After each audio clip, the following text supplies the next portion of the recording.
Alright, the first test I want to do here, I'm going to get in my car, is what's called a relative compression test. Usually this coincides with an oscilloscope, and you can see the individual pressure forms if you have a pressure transducer, or if you're just measuring current from the battery.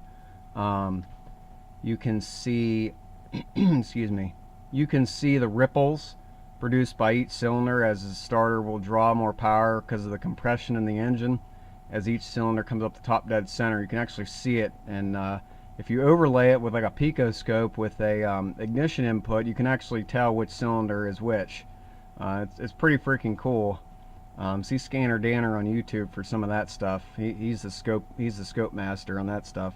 But we can still use this test just as a quick test. And how you do that is you just got to listen. The engine should, when it's cranking, should sound even. The pulses should be even. There shouldn't be any, dropping out, so to speak. It should be nice, even crank. Just a straight nice and even. If you get a you likely have a cylinder that's low in compression or have some kind of other issue going on, because engines with even compression should crank evenly. It just makes sense. Hopefully that my car doesn't start. I did have it running earlier today. I have the fuel pump fuse.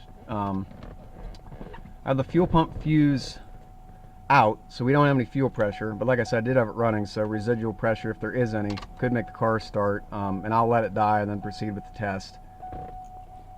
So without further ado, I just want you to listen to it. Hopefully you can hear this just fine. Okay, the car started and died. Hopefully it doesn't keep doing that. Let's try this again.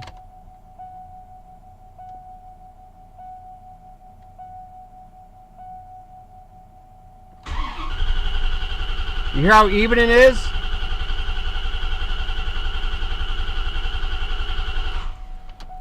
That's the way it should sound. That is exactly the way it should sound. Now this camera is a little funky.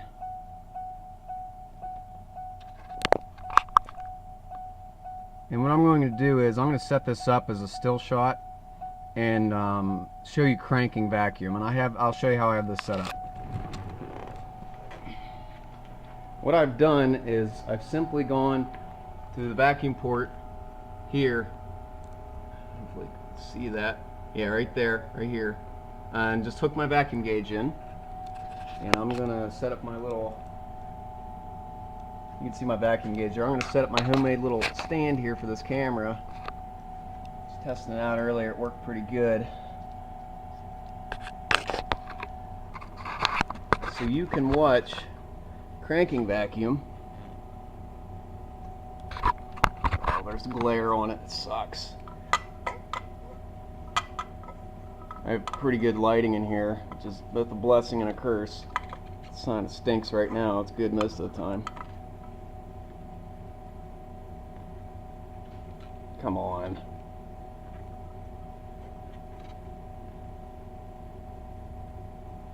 Okay, hopefully it stays there.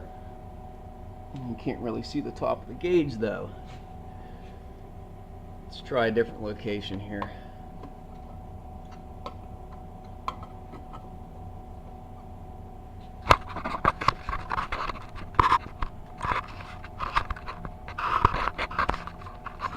That's not going to work either.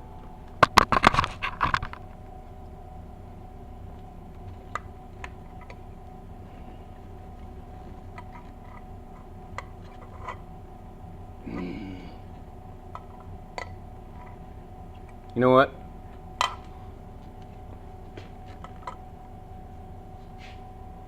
Actually, that's not too bad. We'll go with that.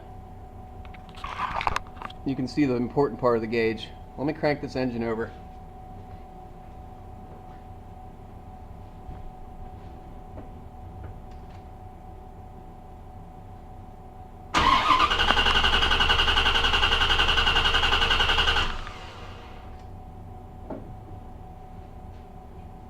I honestly don't know what this engine has for cranking vacuum, but there you have it. I'll probably see it when I review this video later.